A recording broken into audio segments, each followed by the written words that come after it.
Asseyons-nous.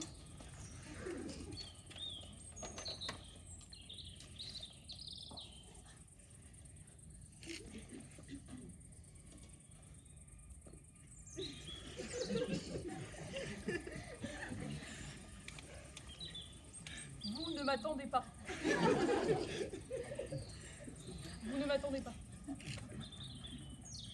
Je retrouve cette même atmosphère de bruitage et de chuchotement qu'au début d'année, et qui ne me convient pas. Nous ne devons pas être bons. Nous devons être excellents. Sauf si vous ne voulez pas gagner. Ah, ça, c'est possible. Vite. Ça s'appelle le cagneux humanitaire.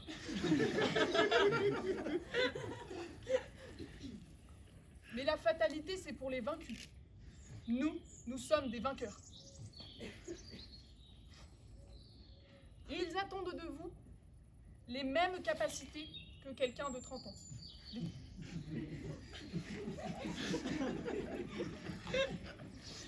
C'est comme ça. T'as pas mal, c'est pas normal.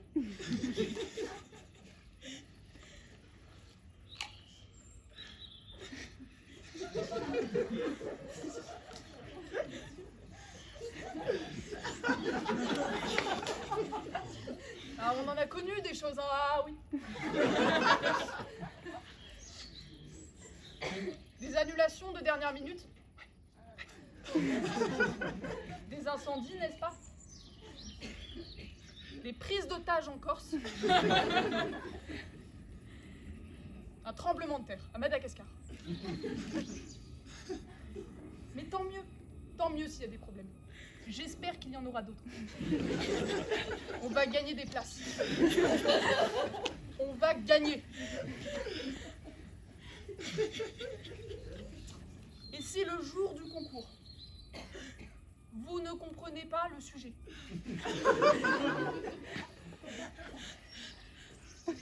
on s'accroche à l'arbre et on regarde les autres tomber.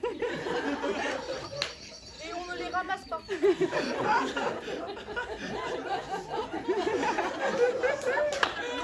Non.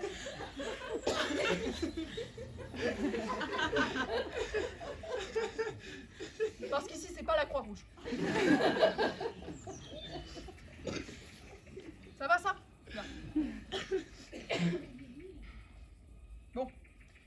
J'ai des informations à vous donner. Sortez les cahiers de texte. Je vous ai tendu une main ferme. Je vous ai accompagné.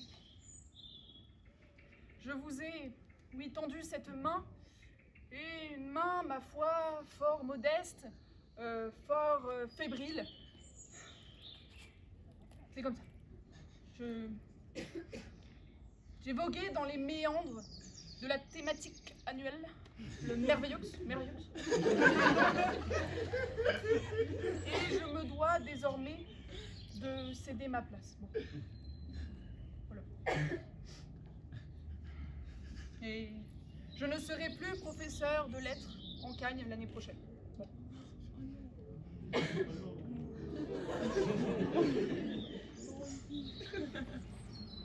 J'ai parlé avec Madame Gosset, eh oui, qui m'a incité à arrêter mon enseignement en la matière de l'art dissertatif. Et je suis à la recherche d'un digne successeur que j'espère avoir trouvé d'ici le retour des vacances qui n'en seront pas. Ni accablé, ni épuisé.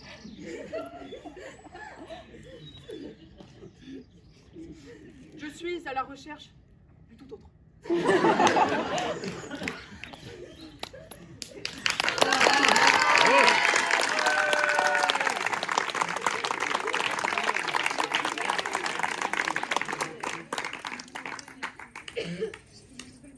Oyez, oyez, gentes dames et grands seigneurs, je vais vous narrer la geste du sieur Gosset et son histoire d'un voyage fait à la recherche d'un maître de François.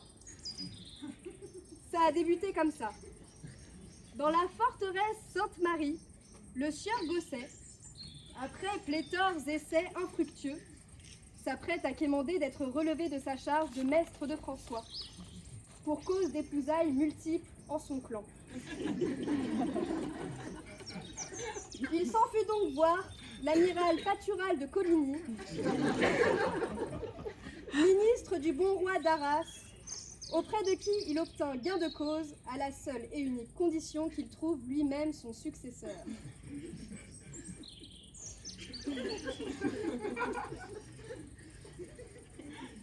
Cette quête lui parut bien ardue, car qui pourrait remplacer le magistère en son fief même? Ne trouvant personne de cet acabit dans le royaume François, et pressé par une vague grandissante d'hostilité contre les humanités, celle-ci se soldera plus tard par la grande guerre civile entre les lettreux romains et la réforme épicière, notre maître se rendit à l'évidence. Il lui fallait entreprendre un voyage. Vers l'Orient ou vers l'Occident, peu lui importait, pour trouver la perle rare. Il réunit séant son équipage et entreprit son voyage. Pour être certain de ne point se perdre, il fit appel aux meilleurs matelots et à une cartographe très réputée, adepte de l'analyse bathymétrique, le matelot Dupuis.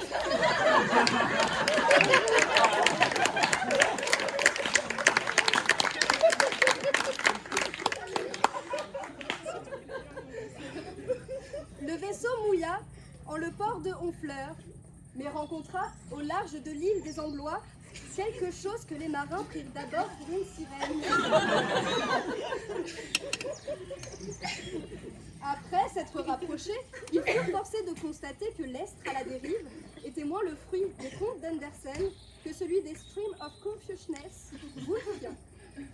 Une fois sur le pont, l'Angloise leur apprit l'histoire de son naufrage.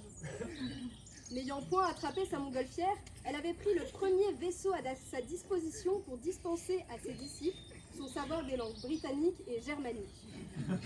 Le vaisseau fit naufrage et depuis lors, elle dérivait sur une porte d'armoire. Trompant la maxime gossetienne selon laquelle On ne rattrape pas un vaisseau qui est déjà parti. L'expédition voyagea encore jusqu'à accoster sur la terre du Brésil, toujours à la recherche d'un nouveau maître. Une fois séants, ils rencontrèrent une âme étrange, d'estrampure entre un truchement normand et un ascète hindou, qui s'adaptait particulièrement bien aux mœurs indigènes.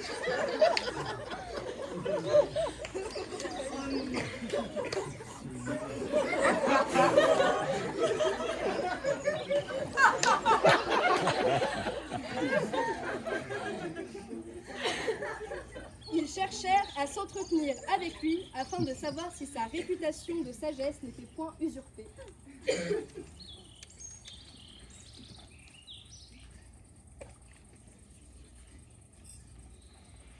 Ah, Paul Étienne, cela faisait un moment que je n'avais pas eu l'amusement de vous voir. Quelle pieuse raison nous vaut votre visite?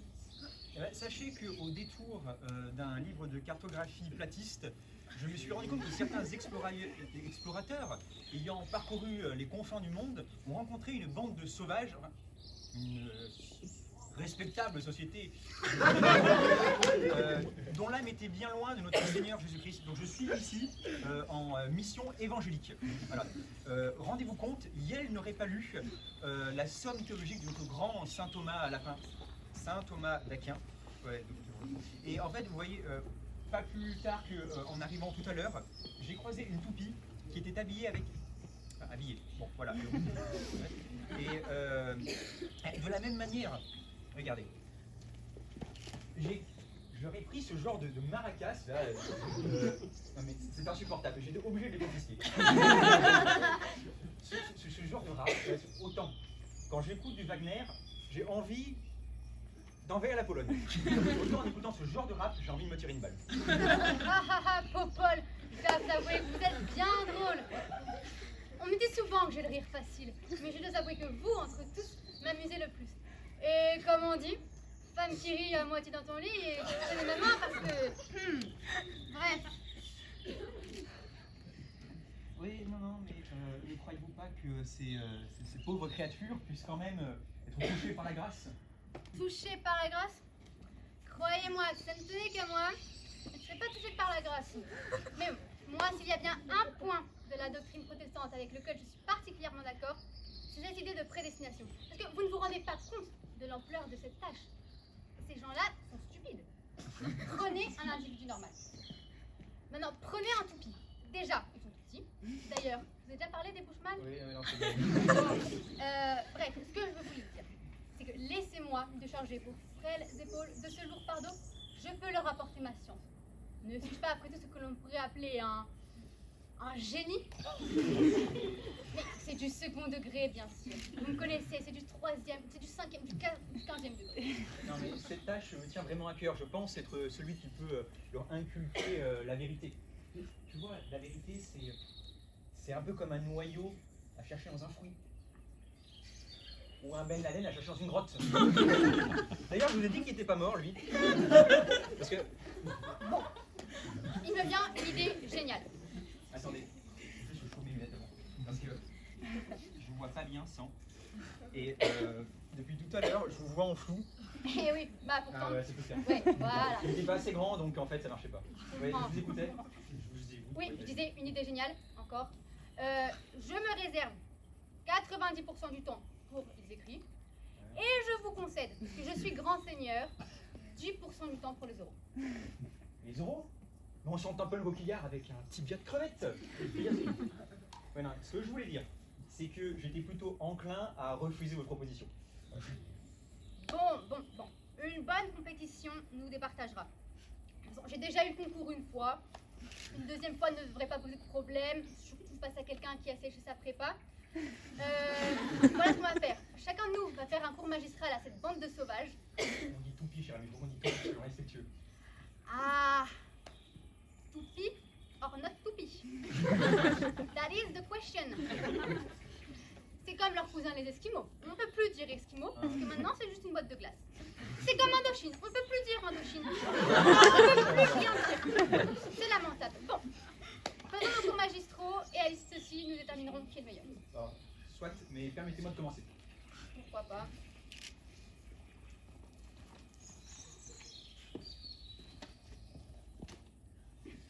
Donc,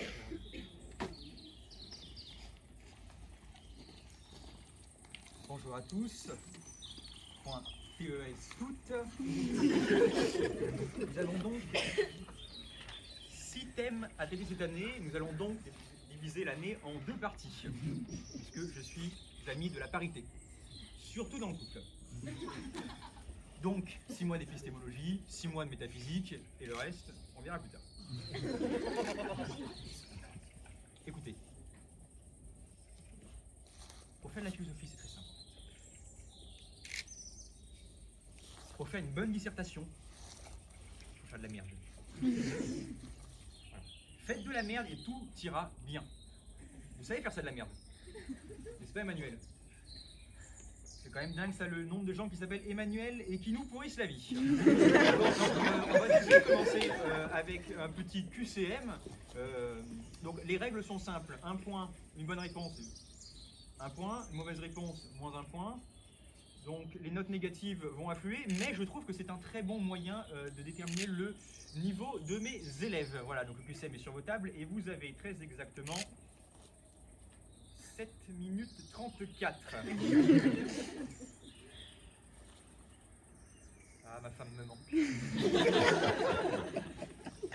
Pour lui dire que je l'aime, je l'embrasse. Mais les toupies ne font pas ça. Et puis elle s'appelle pas Clémentine, elle s'appelle Henmé. Bon, le QCM est fini. Voilà, on avait même dépassé le temps. Hein, je n'ai pas été très précis sur ce coup-là. Commençons le cours, commençons bien, commençons ontothéologie et métaphysique de l'acte d'être chez saint Thomas d'Aquin. Vous allez voir, c'est passionnant, c'est brillant. Ah, c'est comme au temps du Covid, donnez-moi mes doses. Je vous ai dit d'ailleurs que c'était un complot, ça. Bon, bien, le cours est terminé. J'ai eu le malheur de jeter un petit coup d'œil, œil devenu ensanglanté après, sur vos copies. Je me suis un petit peu senti comme un soldat ukrainien à Mariupol, c'est-à-dire entouré de ruines. Et de soldats qui, au vu de l'odeur, étaient déjà un peu moussaka. Voilà, alors, bon, avec ce QCM, vous avez clairement essayé de percer un mur en béton armé avec une brosse à dents déjà usagée, mais c'est pas grave. Nous allons remédier à ça dans peu de temps. D'ailleurs, je vous ai dit que les Russes tentaient de développer un missile nucléaire tactique. Dites-moi. Paul-Étienne Chablais. C'est bien, 11 sur 20.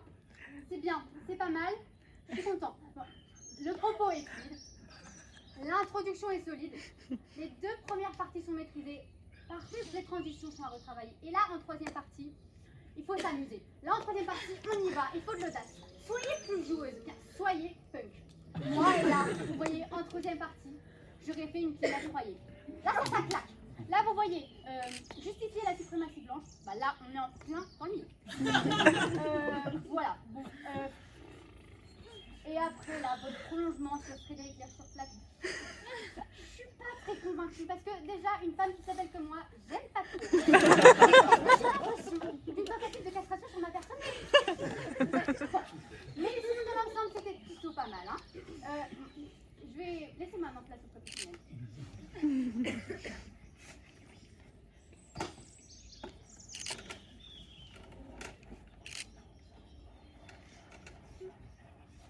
C'est dingue ce qu'il fait chaud ici.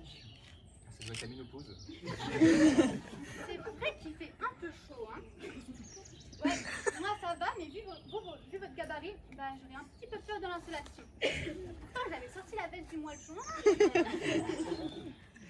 Hop là. Bon. Bien. Asseyez-vous, nous sommes votre genre de bonne compagnie. Bon. Le programme de ces 2 heures est un petit peu ambitieux, mais nous allons être efficaces. Tout d'abord, un petit questionnaire, puis métaphysique d'Aristote, l'épistémologie heideggerienne, dont on pourrait faire une lecture croisée avec son précurseur, Husserl bien sûr. Ensuite, philosophie de l'histoire avec Hegel, Kant, Marx, bam. Ensuite, une critique de l'historicisme avec Vogelin et Popper. Et enfin, on finit en beauté avec Chesterton, Spengler, Toynbee. Bon. Mais avant toute chose, ce petit questionnaire, pas de stress, c'est parfaitement anonyme. C'est seulement pour évaluer votre niveau.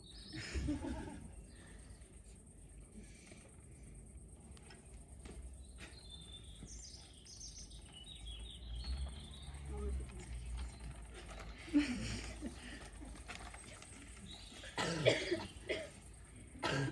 bon, bah là, vous ne pouvez pas être alarmiste, mais c'est complètement catastrophique. Vous ne connaissez ni... Allez-y, Zor. Personne. Exactement. Vous ne connaissez ni Bergson, ni Pascal, et vous ignorez que l'âme du Christ est une âme humaine. Et là, je suis désolée, mes pauvres enfants, mais vous êtes tous des hérétiques. Bon, mais ça ne fait rien, parce que j'ai pu sauver du naufrage de mon ordinateur. Avec ça. Je n'ai pas ce genre de problème. Hein. Je suis technophobe. Comme depuis d'ailleurs. Et comme tous les hommes libres, je n'ai pas internet chez moi. Foutaise. Bon, alors. J'aime bien cette forêt amazonienne. Dans 20-30 ans, il n'y en aura plus. Je rigole. De toute façon, tout le monde sait que les écolos profonds finissent tous nazis.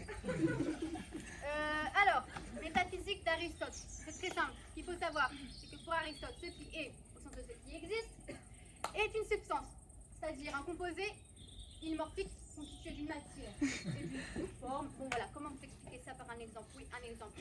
Qu'est-ce qui compose un faisceau? Allez, vous avez la réponse, Alice. Vous savez cette... Et non, Alice. Alice, ce sont des verges. Ça, vous voyez, ça c'est très beau. Enfin bref, je vais vous raconter une petite anecdote. Et non. Non, parce qu'après mes élèves pensent que je suis un gros pervers. Et il faut que j'aille en parler avec mon confesseur.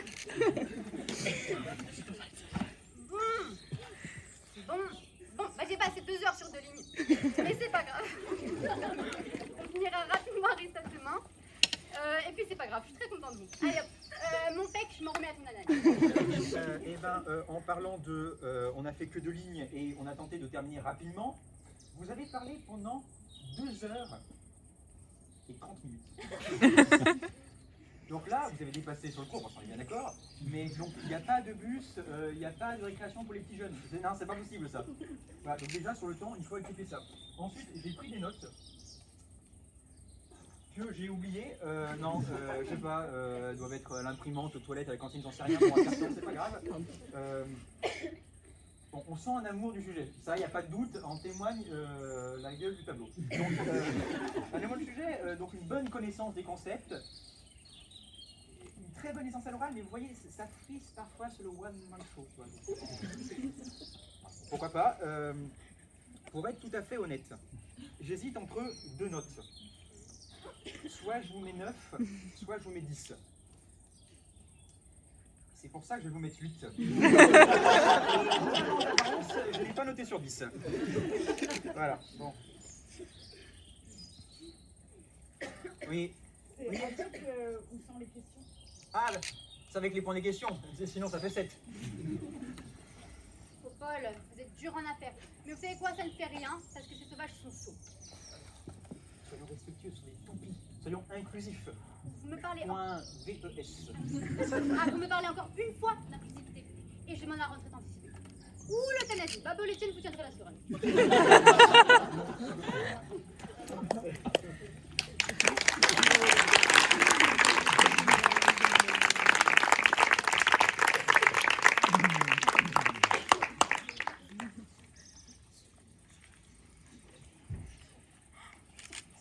Malheureusement, les multiples qualités du truchement n'étaient pas suffisantes pour le magistère, et celui-ci préféra reprendre son voyage. De toute façon, la secte paradoxale était plus intéressée par les traditions de caouinage que par l'enseignement. Ils aperçurent de nouveau là-bas Paul-Étienne Tevet, moine tonsuré, qui préféra continuer son enseignement de la foi catholique. Hélas, je crains que notre quête ne trouve aboutissement. Ils ne sont pas prêts. Ils ne sont pas prêts. Ils ne sont pas prêts. Mais on pense-t-il et on se dit qu'on en est capable. Ah, mais ne perdez point espoir, il existe encore de nombreux rivages où l'amour de la littérature est très présent. Je pense qu'il serait intéressant que nous jetions un coup d'œil à d'autres rivages. Comme vous l'avez deviné, nos héros avaient alors trouvé la route tant cherchée par les plus grands, la route de l'Empire des Indes. Accostons sur cette île. Je pense qu'un petit doctorant en géographie pourrait faire votre affaire. Le petit doctorant en géographie. Le petit doctorant en géographie. Le petit doctorant en géographie. Il pourchasse un chien. D'accord. Mais pas moi. Ouais, peut-être un autre rivage en fait. Ils reprirent donc la mer. C'est fort dommage pour ce fief. Mon peuple aurait pu faire de grandes choses dans un tel endroit.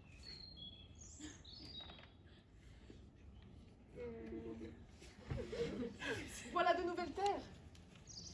Peut-être qu'un mestre aux divers talents abaissera ses luxe. Mes vertus dépassent votre savoir, mais sachez que, en ayant un grand savoir, tout en restant très humble évidemment, sachez que j'ai la rude tâche d'enseigner l'histoire à des étudiants entre 16h et 18h, et ces étudiants sont aussi combatifs qu'Ibn Saoud pour le droit des femmes.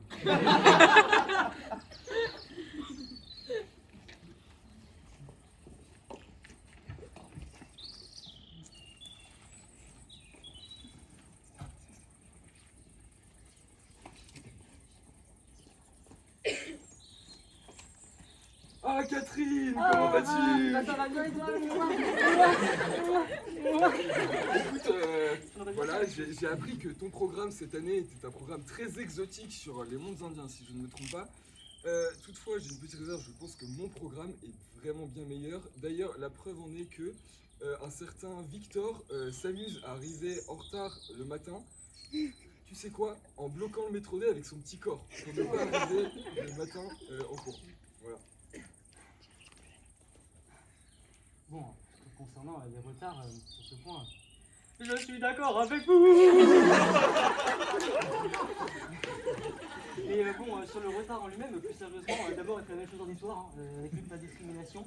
Et au moins en géographie, on vit longtemps. Regarde, Gourou, il était centenaire, Durand d'Astès pratiquement centenaire, alors qu'en géographie, on regarde bien longtemps, mais on vit pas bien longtemps. Hein. Oui, sauf que le problème avec ton programme, c'est que avec la multiplicité des communautés, des peuples et tout, le mot ethnie, souvent, ça peut porter à confusion. Et comme je le dis moi-même à mes élèves, le mot ethnie dans les copies, ça fleure bon le néocolonialisme. Donc il faut faire attention. Ouais, enfin bon, en termes de néocolonialisme, je pense que sur le Moyen-Orient, on est pas mal non plus, hein, confondre arabes, musulmans, juifs et voilà, tous ces mots-là berbères dans les copies, c'est pas hyper élogieux, hein. Non mais on fait attention et d'ailleurs je leur ai rappelé. Toutefois, sache que dans ton pays, enfin dans les mondes indiens, le taux de corruption est quand même très élevé. Et comme l'a dit un bon élève d'ailleurs, qui certes dort souvent, mais a parfois de bonnes intuitions quand il lève le crâne, il a quand même rappelé, ceci très justement, que 99,8% d'acceptation aux élections pour Narendra Modi, peut-être que les chiffres sont légèrement modifiés dans les Non mais il avait mangé de la spiruline ce jour-là ou... Non, mais il était surboosté ce jour-là. Non mais tu sais quoi, j'ai un défi à te proposer. Pour savoir lequel de nos deux programmes est le meilleur, nous allons présenter à ce public un voyage où nous allons chacune aller dans nos régions respectives pour leur faire un petit tour du monde. Et bah tu sais quoi, je suis d'accord. Et on va commencer par la géo, parce que c'est quand même beaucoup mieux que l'histoire. Direction Larachun...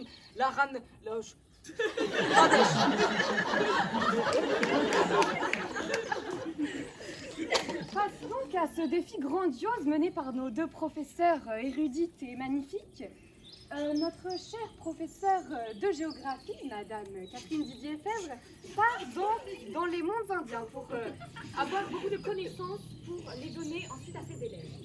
Arrivé dans les mondes indiens, son seul moyen de mobilité, bien sûr, car il s'agit souvent de ça, est celui de l'éléphant. Voilà, elle se retrouve donc face à un éléphant. Bien que fortement contre la maltraitance animale, elle ne voit cependant pas d'autre moyen que de parcourir les mondes indiens à dos d'éléphants. Voilà.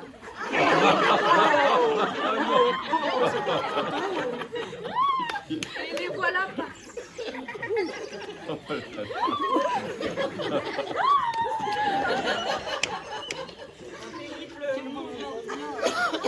Mais non moins magnifique. Arrivée à New Delhi, elle rencontre Narendra Modi. Narendra Modi qui enseigne le nationalisme en pleine séance de yoga en faisant des pratiques de chi à la spiruline.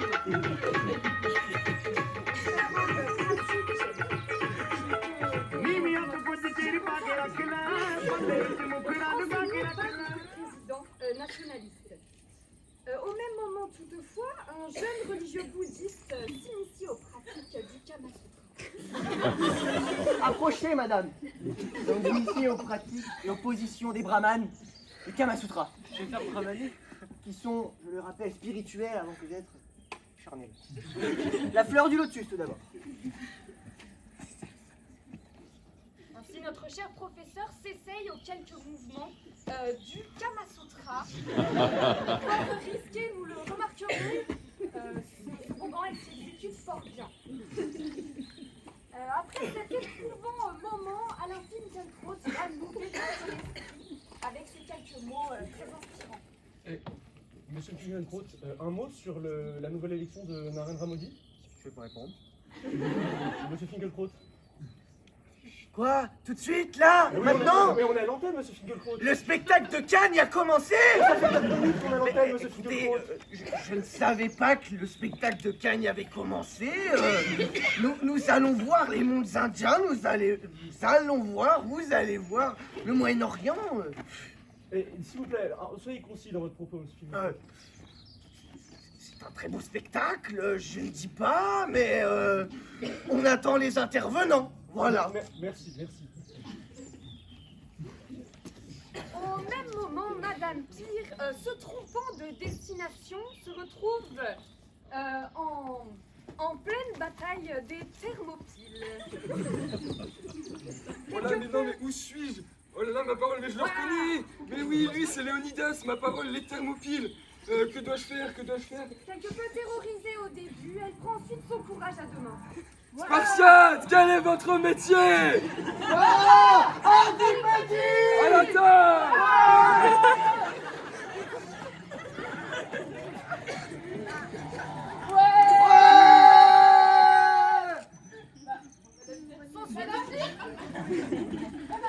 S'ensuit donc, comme vous l'avez vu, une vaillante et violente scène de kung-fu permettant aux Spartiates de remporter la bataille et à Madame Pire de changer le cours de l'histoire. Suite à ce valeureux succès, Madame Pire s'envole direction le Moyen-Orient.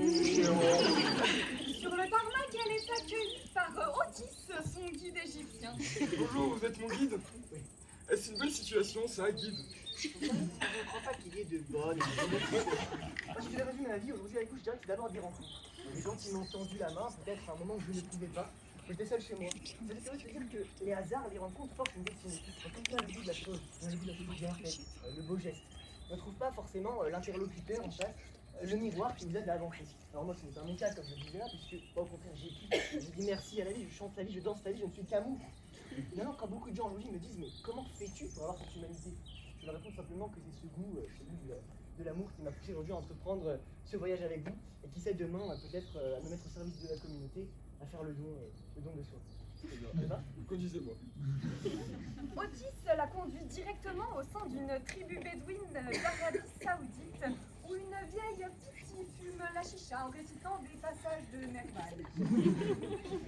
Oh, ma brave, que dites-vous sur l'avenir? Ah, mon texte. À plusieurs reprises, je me dirigeais vers la Seine. Les étoiles brillaient dans le firmament. Le soleil noir, Aurélia, la lune, les étoiles. C'est dégueulasse, ça. L'aube rouge sang au-dessus de la terre. Je crois qu'il va falloir partir en courant là, parce que là, Les étoiles. Oh là! Regarde, les étoiles. Après un long moment d'intensité prophétique, Madame Pire parvint à s'extraire de ce sombre discours, s'enfuyant poursuivie par les cris stériles de la pitié. Otis mène cette fois-ci Madame Pire à Jérusalem, où elle doit retrouver un chameau pour poursuivre son désir. Au passage, elle croise des juifs en pleine célébration religieuse. Elle s'arrête et observe.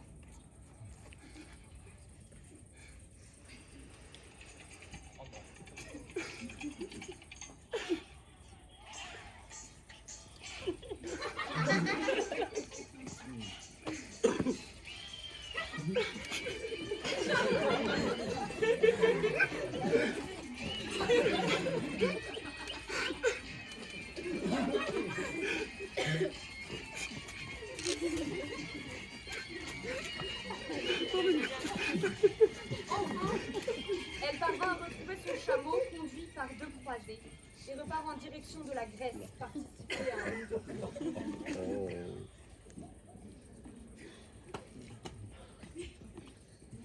Bon, Otis, oula, conduisez-moi maintenant vers ma destination finale. J'ai besoin, je cherche mon chameau d'ailleurs, j'ai besoin d'un chameau pour rentrer. Vous savez, oh, attends, je crois qu'il y a un chameau là. Voilà. Magnifique ce chameau, écoutez, c'est l'heure de m'en aller, je vous dis au revoir Otis. Très bien. Et puis je vous souhaite de bonnes choses dans votre vie. Hein. Bon voyage, bonne continuation. Merci, oula, le chameau. Oh. Bravo.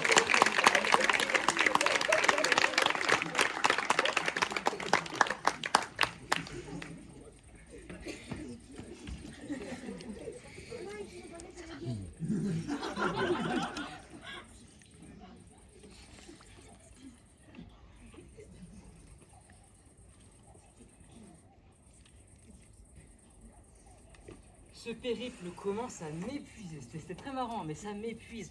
On appréhende la planète comme une planète Disneylandisée. Si vous pouvez vous inspirer de ce voyage pour écrire son livre. On a fait la Grèce.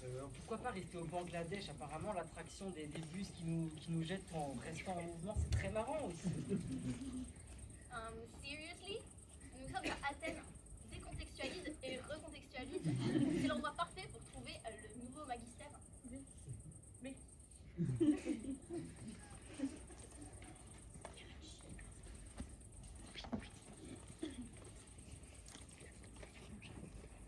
Bonjour. Voulez-vous vous joindre à mon symposium? Avec grand plaisir.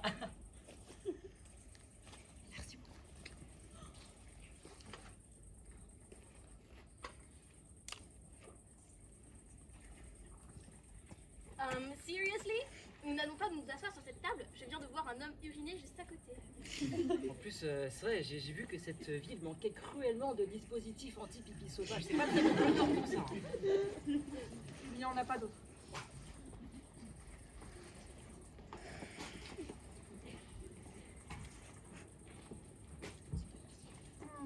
C'est délicieux.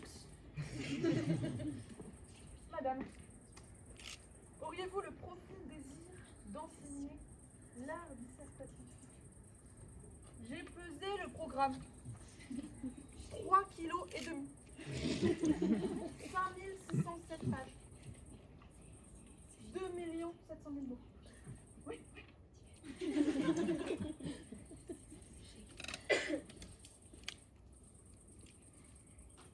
Madame Ferracci, qui trouvait sa traduction du vers 357 de Médée pas très heureuse, semblait avoir l'esprit ailleurs.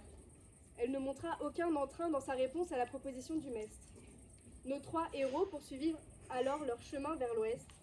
Ils arrivèrent à Rome, toujours à vélo, et croisèrent un cycliste professionnel.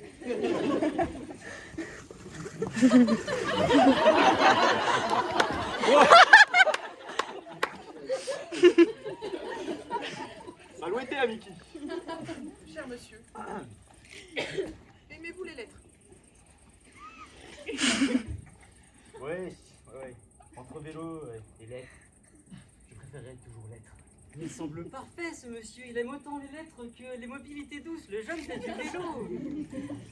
Get fucking lost! Il aime encore plus sa grammaire latine que le français. Il vient même de me réciter le paragraphe 436 sans que je lui demande. C'est malheureux. C'est malheureux. Et je le dis, je le prouve. Nous voilà bientôt en l'état du narrateur nervalien dans la 3e partie d'Aurélia. L'état létal.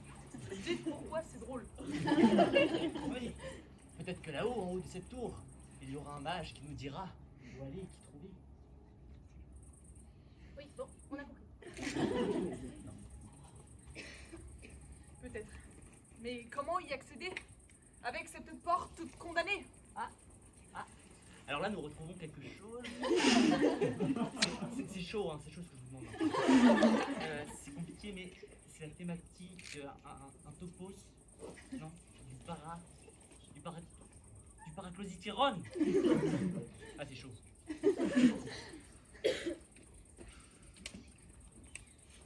Je cherche toujours un remplaçant. Peut-être le trouverai-je dans cette salle de lettres classiques.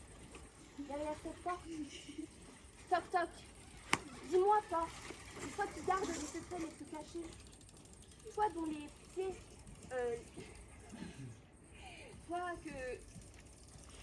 Toi dont les pieds des grands dieux Anouk et Alexandre foulent de leur pas léger. Révèle-moi tes secrets. Salvé. Pour ces gens-là, c'est toujours la porte qui est cause de tout. Dès qu'on s'aperçoit quelque part de quelque méfait, tous me crient. Porte, c'est ta faute. Ne t'inquiète pas, avec moi tes secrets seront bien gardés. J'ai connu la sueur et les longues heures de cours, les cris et les grincements de dents des élèves croulant sur le travail, les rires sadiques des professeurs machiavéliques. C'est pas un secret qu'on a un emploi du temps chargé, mais bon, ça vaut le coup vu le taux d'intégration à Ulm. Donc on va vous faire un emploi du temps type des lettres classiques. Donc on commence le lundi avec 2 heures de lettres modernes, puis ensuite nous avons 2 heures de philosophie, puis ensuite nous avons 2 heures de grec et puis 2 heures d'histoire moderne. Le mardi c'est simple, nous avons seulement 2 heures de lettres, puis 2 heures de latin, puis 1 heure de thème latin, puis 1 heure de culture religieuse et puis enfin 1 heure d'oral de lettres. Ensuite le mercredi nous avons 2 heures de DS, puis 2 heures de grec pour l'après-midi. Le jeudi nous avons 2 heures de latin, 2 heures de grec, parfois 2 heures d'histoire antique. Puis le vendredi nous finissons la semaine en beauté avec 2 heures de lettres et puis aussi un cours d'histoire littéraire. Cela fait seulement 17 heures de cours de spécialité dans une seule semaine. Je pense qu'ils vont passer un super mois de mai, les élèves de notre classe.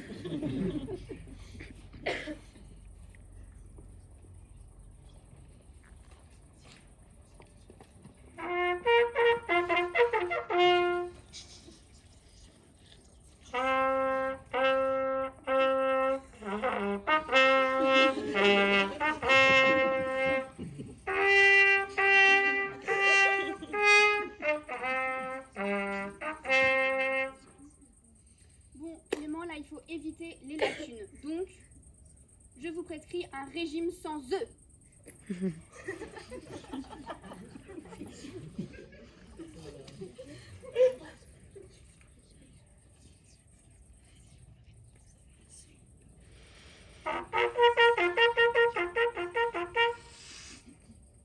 Moi, je peux vous faire le programme d'histoire grecque les yeux fermés.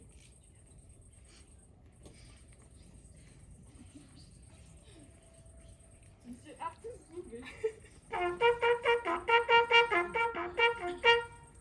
Oui, bonjour. Vous avez reçu mes sujets de colle, je vous les ai envoyés. Donc, vous pouvez commencer votre colle. Le texte soumis à notre étude est issu de... Ah, c'est la fin du cours. Attendez, pour les qui tapent à la porte. Bon, c'était super. On se revoit la semaine prochaine. Ouais.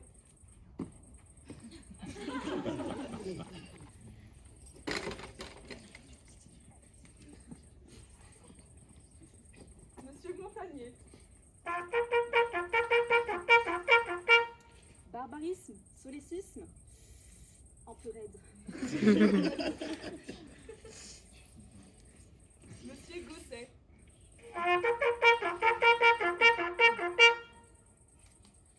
Cours d'histoire littéraire. Donc notre programme c'est 16e, 20e.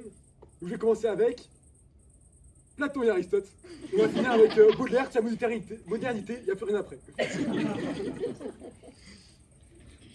Pas étonnant qu'avec tout ce travail, même les profs les plus compétents se perdent.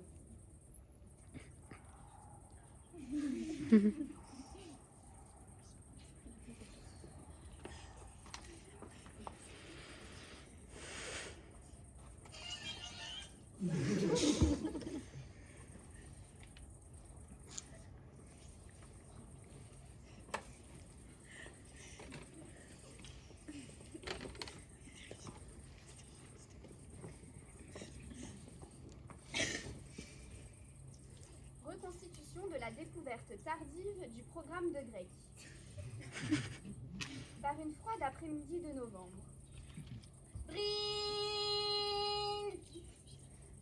Bon, merci pour ce cours, vous avez été bien efficace, même si le programme est particulièrement long cette année. D'ailleurs, il faudra que je me plaigne à la réunion du jury. Vous pouvez peut-être y aller. Ah non, Tiffany a une question. Madame, il semblerait, mais c'est pas sûr, que ce prévu n'est pas dans le programme. Pas.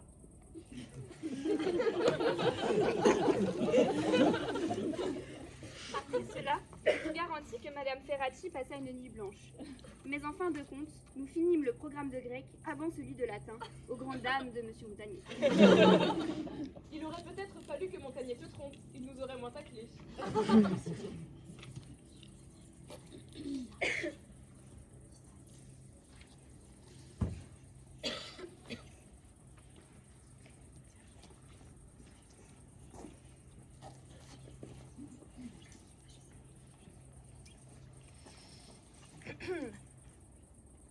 Alors Camille, c'est à toi? Oui, c'est moi. Setu aurum magnus wicisti sola fores. Donc, aurum, ça va avec magnus. Et non. Et non. Et regarde, le aurum il s'accorde avec le déo. Ah mince, oui, pardon.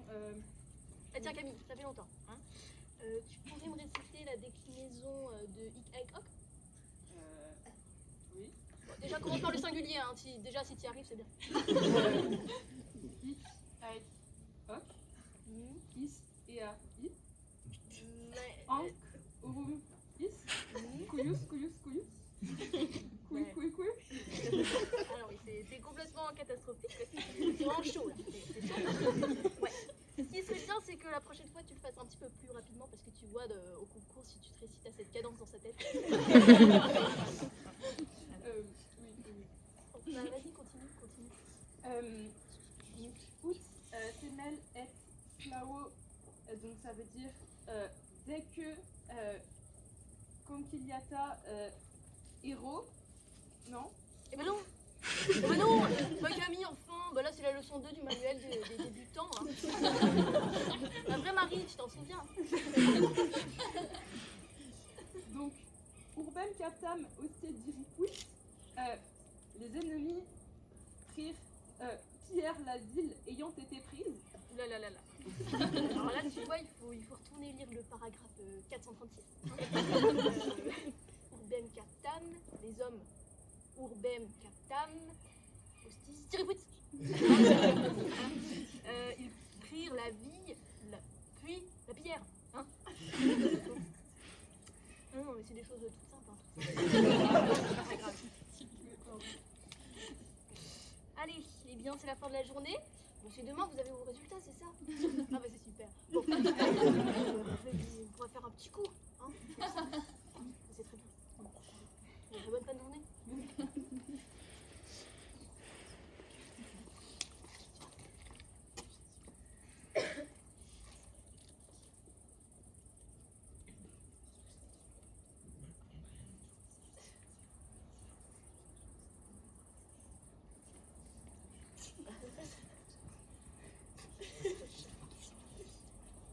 Et au moins, ça nous a permis de bien connaître le programme, tous ces cours.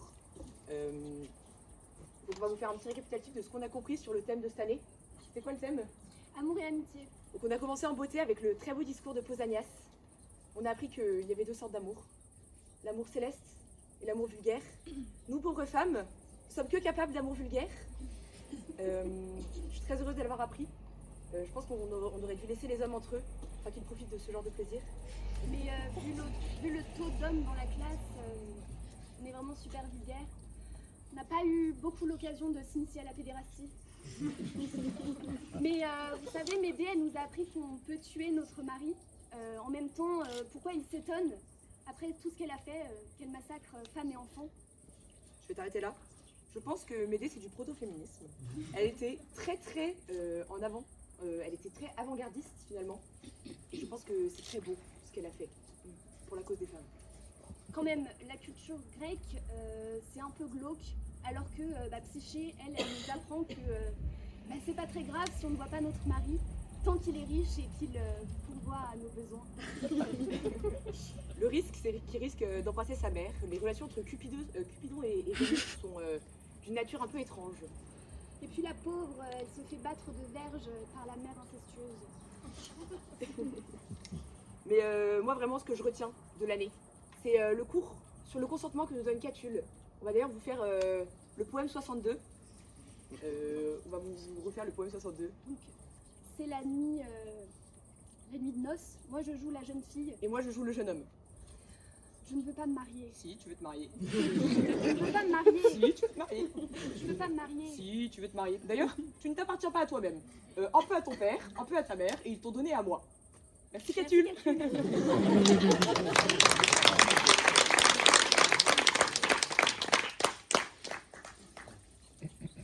c'était pas la chose la plus érotique.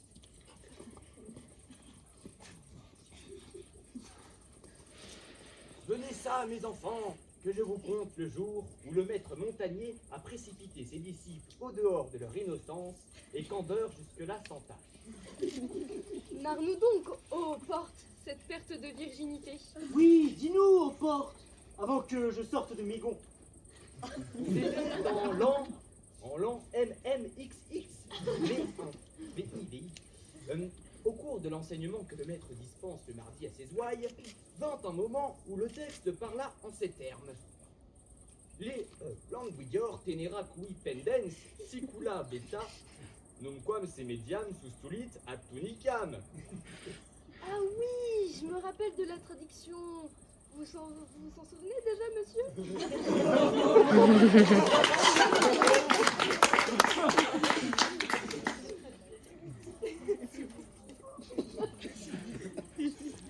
C'est peut-être Monsieur Coulet qui devrait... Alors ça veut dire pendant, enfin même pendouillant, on pourrait pas dire, plus mollement qu'une bête. Elle ne s'est jamais élevée jusqu'au milieu de sa tunique. C'est vrai, je me souviens que vous aviez un sourire narquois un peu suspect quand nous Mais nous avons admiré la façon tout à fait incroyable, notamment dont vous avez effectué un travail de synonymie autour du membre viril. Alors, Drakmar, tu vois, c'est chaud, c'est un peu trop puissant. Niveau longueur, ça correspond un peu à ça, pas du tout avec le glaive. Le glaive, t'es d'accord avec Blandine, hein? Blandine, c'est d'accord? Oui. Oui. Et engin, on perd un peu la métaphore militaire et c'est pas assez puissant. Là, il est vraiment impuissant. Vous voyez, hein? Vous comprenez? Oui, vous comprenez. Tels furent les cours de Monsieur Montagnier. Très intéressants, un peu teintés d'ironie, et puis surtout érotiques. Et surtout, chercher l'approbation... non. Rien de plus divertissant que de voir le maître avoir plus de mal que ses élèves à se retenir de rire face aux obscénités de Catulle. Et surtout, chercher l'approbation des élèves pour les traductions les plus grivoises. N'est-ce pas, Blandine, Hélène et Lisa?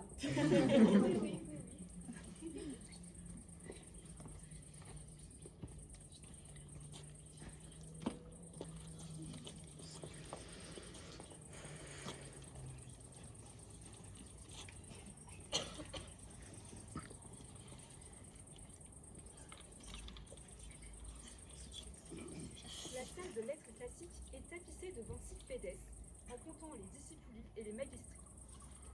Certains pédestres se distinguent par leur originalité. À vous de deviner desquels il s'agit en écoutant ces prosopopées pédestres. Qu'il pleuve ou qu'il vente, je recouvre toujours les petons du grand défenseur des hommes. Enfin, surtout défenseur des latinistes.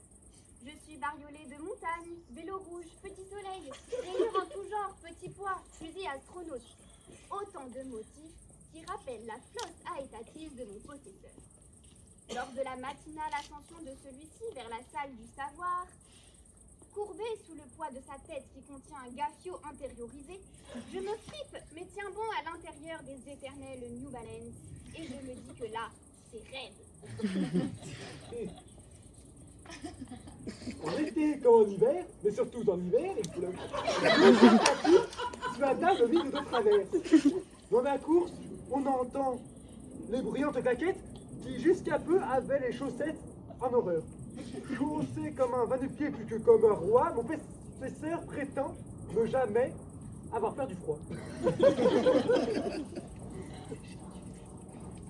Par Zeus et par tous les dieux de l'Olympe, à qui peuvent bien appartenir ces souliers fantaisistes et brillants? Ils incarnent l'esprit de leurs lumineuses propriétaires. Colorés, sportifs, confortables ou élégants, elle les assortit toujours à ces tenues tout autant originales et ces looks tendance, même si parfois les associations semblent tirées au sort. Enfin, de toute façon, il ne faut pas se mettre la rate au fond du nom juste pour s'habiller, juste pour un look. Et ne vous moquez pas de mon vocabulaire désuet.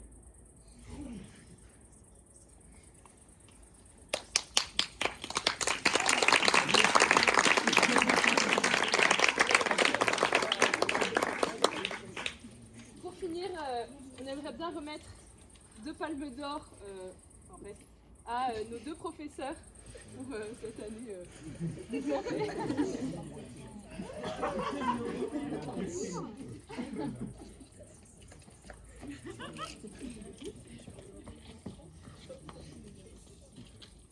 Après avoir demandé à ces 2 professeurs de lettres classiques, le maître Gosset alla demander à la grande, symboliquement Julie Ocagne.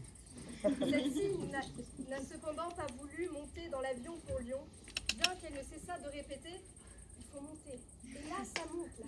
Et là, ça monte. Face à un poème d'Apollinaire pour rentrer dans la matrice. Ainsi, Maître Gosset, Madame Zimpfer et Madame Didier-Fèvre se dirigèrent bredouille vers les marches mortifères de Sainte-Marie-Lyon. Ils entrèrent dans le bâtiment et aperçurent un professeur qui tenait dans ses mains un corrigé de devoirs dont il n'était pas satisfait. Ami fervent lecteur du grand Stéphane, aimerais-tu prendre ma place auprès des Cagneux? Bonjour, vous avez l'air épuisé.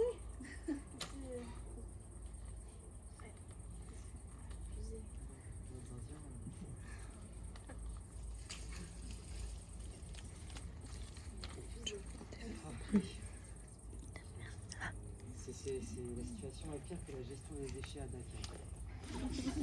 Alright. Raisonnons en unité de sens. C'est pas parce que nous ne sommes plus en terre inconnue qu'on ne peut pas trouver le nouveau maître.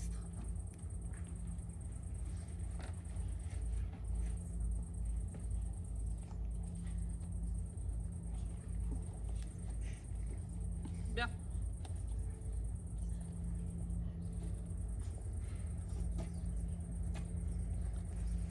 Cette année, les élèves étaient plutôt bons.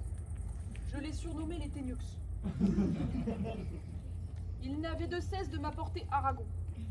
J'entends le livre. Bon, bien. D'accord.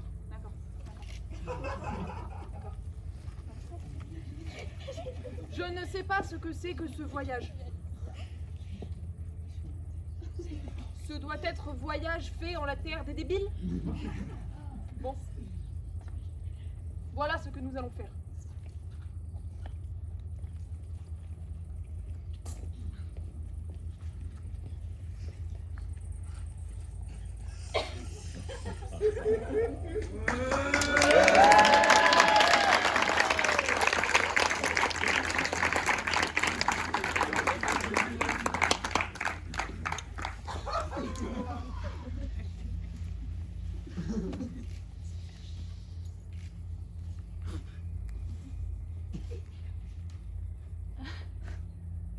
Lecture d'un livre écrit par un certain Audeléry.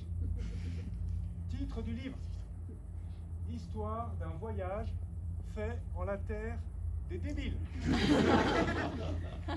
Dédicace à illustre et puissant seigneur Damien, comte de Compin, seigneur de Fourvière, gouverneur pour le roi en la ville de Lyon, etc.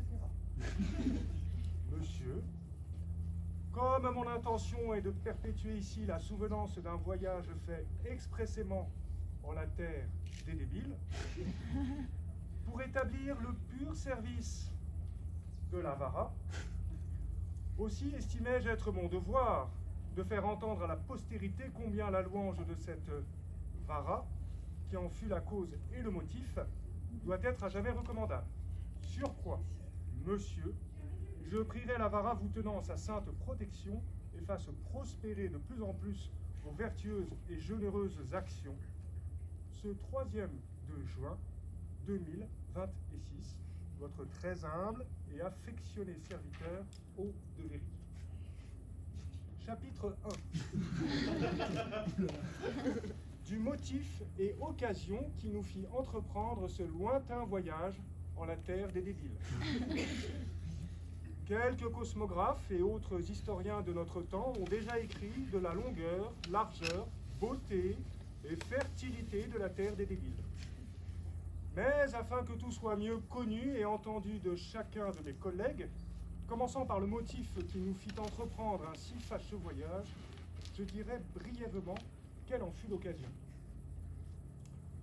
L'an 2025, un nommé jury, chevalier de l'ENS, autrement dit de l'école prétendue normale et dite supérieure, nous somma de nous mettre au pur service de la parole afin d'annoncer le merveilleux en la cagne des maristes. Cela décidé, il fut question de trouver d'autres ministres de la parole, lesquels, plus courageux que les autres, se présentèrent pour accompagner Compin et Dame Aurélie, à savoir Croulet, Montagnier, Chavelet, Artus Bouvet et les dames Zimfer, Didier Fèvre, Pire, Déglise et Ferracci. Chapitre 2. Du découvrement et première vue que nous eûmes, tant de la terre des débiles que des sauvages habitant celle-ci. Par un vent d'ouest qui nous était favorable, nous débarquâmes le premier jour du mois de septembre 2025 en une salle fétide, sise au dernier étage d'un bâtiment saumâtre et vide. Poussant la porte du lieu, nous vîmes alors une masse de 40 dos recourbés qui constituait l'ossature avachie d'une classe possiblement endormie. Traversant la zone marécageuse d'une traite, je me hissai jusqu'à l'estrade et fis demi-tour pour faire face aux sauvages qui me regardaient à demi réveillés. Ce furent les premiers sauvages que je vis de près, et je vous laisse à penser comme je les regardais et contemplais attentivement pour vous les pouvoir décrire au chapitre suivant. Chapitre 3. Des cubes de leur naturelle force et stature. Tout d'abord m'apparut Joséphine, alerte et prenant déjà des notes, tandis qu'Alice, tentant de s'apaiser par la philosophie, refermait son Kant tout en soupirant. Puis le tarlet me fixa, me prenant sans doute pour une cible, en songeant à ses prochains exercices de tir. Tiphaine Athéna était bien là, s'appuyant sur son gaffio ébahi, pour voler promptement au service de Zeus, son père, qui ne manquerait pas de l'appeler en cas de nécessité. Advint enfin la figure de Garcia, impassible, sceptique, et se perdant déjà au souvenir de l'impossible Dostoïevski. Ce que j'ai dit de ces cubes, vigoureux et voraces, ne doit pas vous laisser présager de ce que je dirai au chapitre suivant, des étonnants carrés. Chapitre 4. De la variété des carrés, tous différents les uns des autres, semblant être des mouchillons et autres vermines étranges. Lorsque j'aperçus les nouveaux, qu'on nomme carrés en la terre de Pardeçat, je fus pris d'une grande surprise et ne laissai pas de m'étonner de leur grande diversité, puisque j'en pus distinguer plusieurs, à savoir la revêche Clémence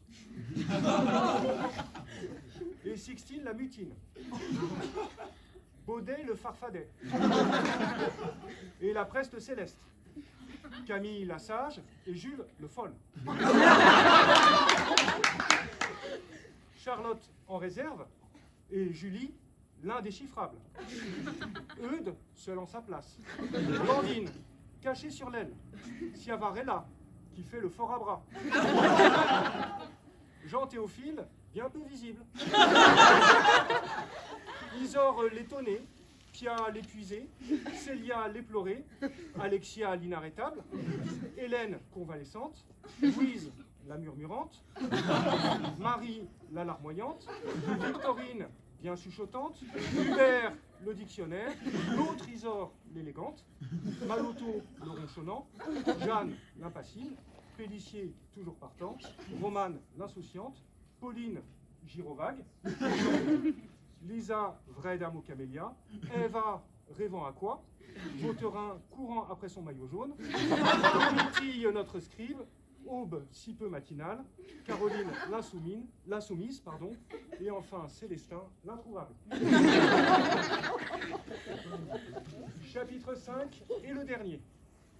De l'extrême bêtise, tourment et autres dangers d'où la Vara nous préserva en arrivant jusqu'ici. Or, après avoir édité bien des fièvres et des famines, corrigé maints devoirs illisibles, écouté maintes colles inaudibles, nous sommes parvenus jusqu'ici, en ce 3e de juin 2026, vivants et saufs, et revenant enfin de cette terre des débiles. Conclusion. Bien que la bêtise, les tourments et autres dangers n'ont cessé de menacer notre repos et tranquillité de l'âme, nous pouvons dire et affirmer que nous avons expérimenté que seule la Vara est celle qui fait mourir et vivre. Alors, à elle seule, immortelle et invisible, soit honneur et gloire éternellement. Amen.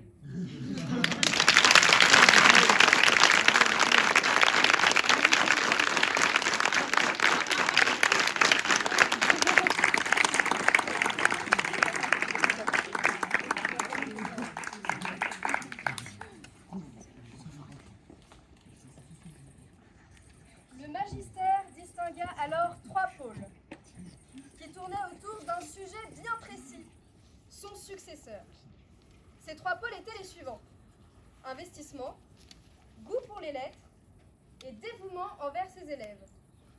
C'est alors que Madame d'Église se fit entendre par sa douce voix qui chantait l'acte 1 des noces de Figaro.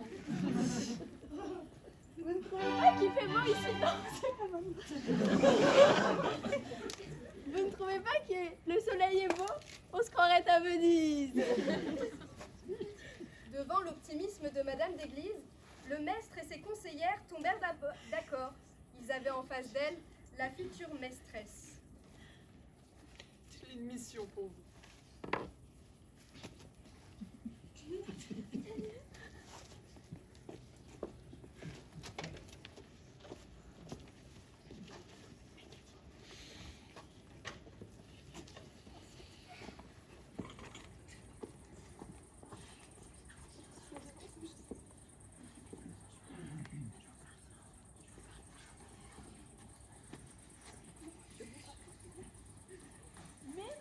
Chou.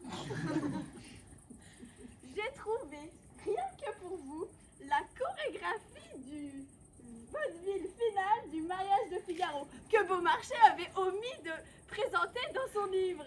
Nous allons donc à tous vous la montrer. Là, ça fait très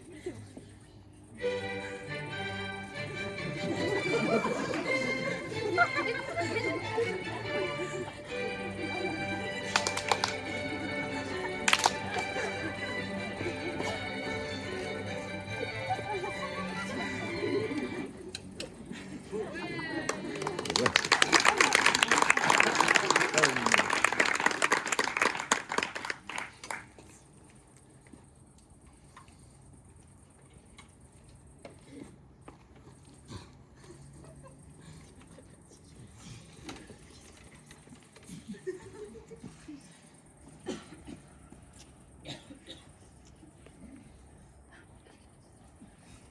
c'est le roi du silence commence. Bonjour, j'ai corrigé du DS que vous avez fait mercredi. Donc je vais vous en passer des exemplaires.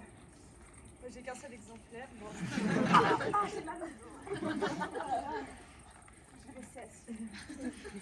Il est vieux, il me plaît pas, mais je suis trop fatiguée pour changer. Bon, alors CDS, c'était donc Mallarmé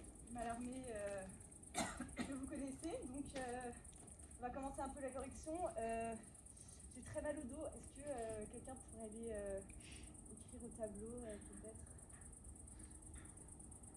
Clémentine, allez-y.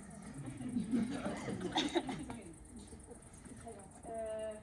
Alors, la première phrase, donc, on a c'est vers. Non, d'abord, est-ce que vous avez un grand 1 à nous donner peut-être? Allez-y. Je crois pas. Non, personne n'a un grand 1? Clémence? Un grand 1, bon, bah, je vais vous donner le mien. Poétique de l'objet ou objet de la poétique. Allô? Allô? Il y a mon enfant qui m'appelle. L'écran c'est dehors. 2 secondes. C'est bon, c'est réglé. Alors, on en est où? Le grand 1. Donc je vous redis le verbe, vous allez me dire si ça vous inspire.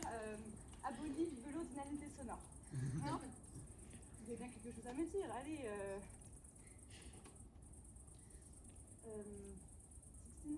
Non. Non, rien. Bon, ok. Si on parle du temps des verbes, le temps des verbes, personne peut. Non. Vous avez rien à me dire. Bon, bah. Le bibelot. Ah, Sacha Sacha Le bibelot, bah, c'est le poème, l'absolu du poème qui est toujours silencieux comme la classe, toujours absent comme Clémence, et pas toujours compréhensible comme Beaufras. C'est très ça, après il y a beaucoup de choses.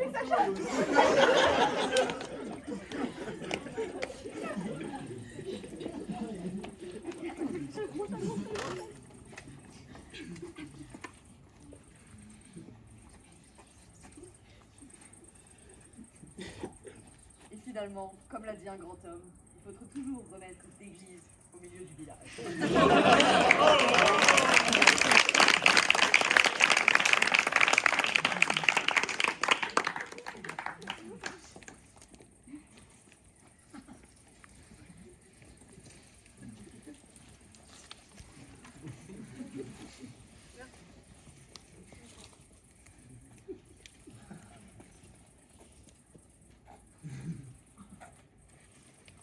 Bien. Je vais tester votre capacité à enseigner.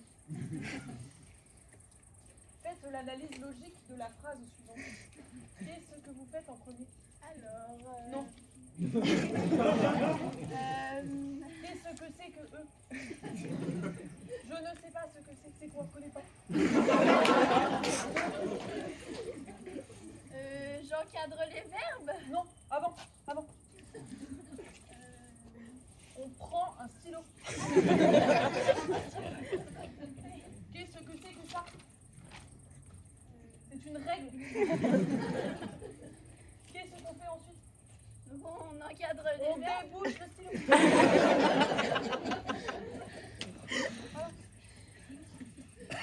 Ça va, c'est pas trop dur? Bien. Alors je vous préviens. Une faute d'orthographe, j'enlève 1 point. Une faute de méthode, j'enlève 2 points. Je veux que vous écriviez en tremblant. Bien. Bon. Maintenant, si vous commentez cette phrase, de quoi ça s'agit? Tu écris on, Nerval. Mais tu es combien, Nerval? Tu es un ou tu es plusieurs? Bon. Non mais vous avez du talent. Vous avez du talent. Nous le savons, nous le savons. Ils le savent. Ils le savent. I want you for the ENS Army. Ça me semble une mission rude. C'est tout?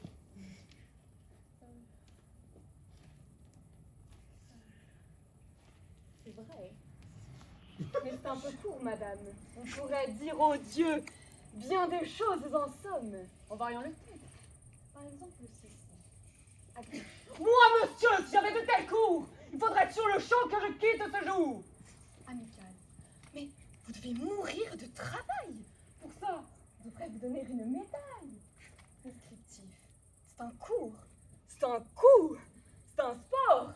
Que dis-je, c'est un sport, c'est une mise à mort. Curieux. De quoi sert cette épreuve sans fin? De martyr, monsieur, ou de coup du lapin? Gracieux. Aimez-vous à ce point la philo que studieusement vous vous préoccupâtes d'apprendre tout Bergson, Bernard, Kant et Descartes? Truculent, ça, messieurs, quand vous allez fumer, la vapeur du tabac doit vous sortir du nez, comme chez les Chartreux, un feu de cheminée.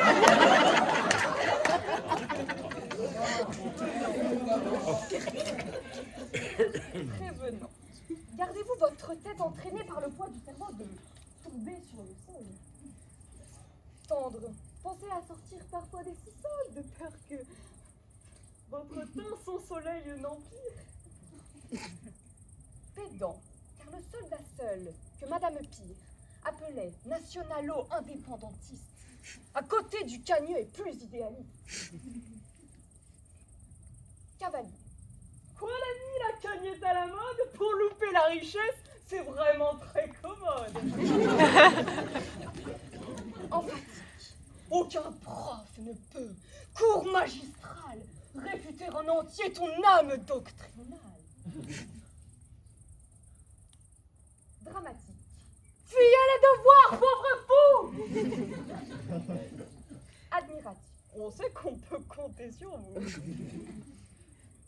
Lyrique. Oh, tragédie. Est-ce donc du Shakespeare? Naïf. Toutes ces pages, peut-on vraiment les lire? Respectueux. Souffrez, monsieur, qu'on vous salue. C'est là ce qui se dit n'être point à la rue.